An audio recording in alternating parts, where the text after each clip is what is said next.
पिछले वीडियो में मैंने सिलेक्शन ऑफ पोटेंसी के बारे में जिक्र किया था और उसमें हमने बताया था कि एक प्रसिद्ध होम्योपैथिक चिकित्सक के द्वारा कुछ फैक्टर्स दिए हुए हैं जिनके आधार पर सिलेक्शन ऑफ पोटेंसी की जाती है। मैं यहाँ पर ये बताना चाहता हूँ कि potency just sufficient to produce a slight homeopathic aggravation is to be considered as a proper potency. यानी प्रॉपर पोटेंसी जब तक का सिलेक्शन नहीं होगा तब तक हम किसी रोगी को क्योर नहीं कर सकते हैं। इसके लिए डॉक्टर वडगावकर ने कुछ गाइडलाइंस दिया है, जैसे greater the susceptibility higher the potency, greater the similarity of the symptom is higher the potency, greater the activity of the disease is the higher potency. इस तरह से जैसे ग्रेटर द ससेप्टेबिलिटी जो होती है वो बच्चों में बहुत अच्छी होती है, ज़्यादा होती है, इसलिए उनको हम हायर पोटेंसी दे सकते हैं, ऐसा होम्योपैथिक चिकित्सक का राय है। और उसी तरह से बुज़ुर्गों को ओल्ड एज में हम लो पोटेंसी देते हैं। और इस तरह से जो है जहाँ पर violence activity of the vital force हो वहाँ पर भी हम हायर पोटेंसी देते हैं। कुछ जगहों पे जैसे मोर इंटेलिजेंस, अगर जो व्यक्ति ज़्यादा इंटेलिजेंट है जैसे कि प्रोफेसर, लेक्चरर, टीचर, उनको भी हम हायर पोटेंसी देते हैं। इसके विपरीत जो फार्मर हैं, जो लेबर हैं, जो परिश्रम करने वाले मजदूर हैं, उनको हम लो पोटेंसी देते हैं।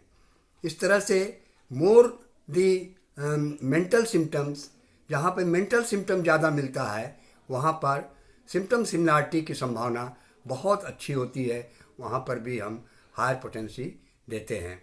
इस तरह से मोर दी सब्जेक्टिव सिम्टम, जहाँ पे जिस रोगी में सब्जेक्टिव सिम्टम मिलते हैं ज़्यादा, वहाँ पर भी हम हायर पोटेंसी देते हैं तो हमें अच्छे परिणाम मिलते हैं। इस तरह से जहाँ एक्यूटनेस हो वहाँ पर भी हम ऑफ द डिजीज़ हो एक्यूटनेस या faster pace of the disease हो, वहाँ पर भी हमको हाई पोटेंसी देने की आवश्यकता पड़ती है। इस तरह से जो है कुछ ये हाई पोटेंसी की बात हुई। हाई पोटेंसी वहाँ पर देते हैं जहाँ पर यंगर दी एज, जैसे एडल्ट लोग हों उनको हम हाई पोटेंसी देते हैं। बच्चों में हमने बताया हाई पोटेंसी देते हैं, ओल्ड एज में लो पोटेंसी देते हैं। इस तरह से जो है कॉन्स्टिट्यूशनल मेडिसिन जितनी भी होती हैं उसको हम हाई पोटेंसी में ही देते हैं। नोजोड्स जितनी होती हैं उसको भी हम हाई पोटेंसी में देते हैं। कुछ ड्रग्स ऐसी हैं जो इनर्ट स्टेज में वो काफ़ी एक्टिव होती हैं, जैसे मान लीजिए आर्सेनिक है, अगर हम उसको क्रूड फॉर्म में लें तो हमारे लिए वो प्राण घातक हो सकती है, परंतु उसी को अगर हम पोटेंटाइज फॉर्म में देते हैं तो उसकी क्यूरेबिलिटी बढ़ जाती है, यानी क्योर करने में काफ़ी मदद करती है। उसी तरह से कुछ ऐसे ड्रग्स होते हैं जो कि मोर इनएक्टिव होते हैं, जैसे नाइट्राम्यूर है मान लीजिए, जैसे साइलिशिया है, बालू, नमक, ये क्रूड फॉर्म में जो है इनएक्टिव हैं, परंतु जब इनको पोटेंटाइज कर दिया जाता है तो बहुत ही अच्छी मेडिसिन के रूप में हम होम्योपैथ प्रयोग करते हैं, जिससे हमें आरोग्य करने में काफ़ी आसानी होती है। इस तरह से बहुत सी ऐसी स्थितियां हैं जहां पर हम लो पोटेंसी देते हैं। जैसे कि लो पोटेंसी के लिए ज़्यादातर जो आर्गन रेमेडी हैं उनको लो पोटेंसी में देते हैं। आर्गन रेमेडी जैसे बायोकेमिक है उनको हम लो पोटेंसी में देते हैं। और इसी या जहाँ पर पैथोलॉजिकल चेंजेस ज़्यादा हुआ हो, जहाँ पर रोगी को पैथोलॉजिकल चेंजेस ज़्यादा हुए, ग्रास टिश्यू चेंजेस हुए हैं, वहाँ पर भी हम लो पोटेंसी देते हैं।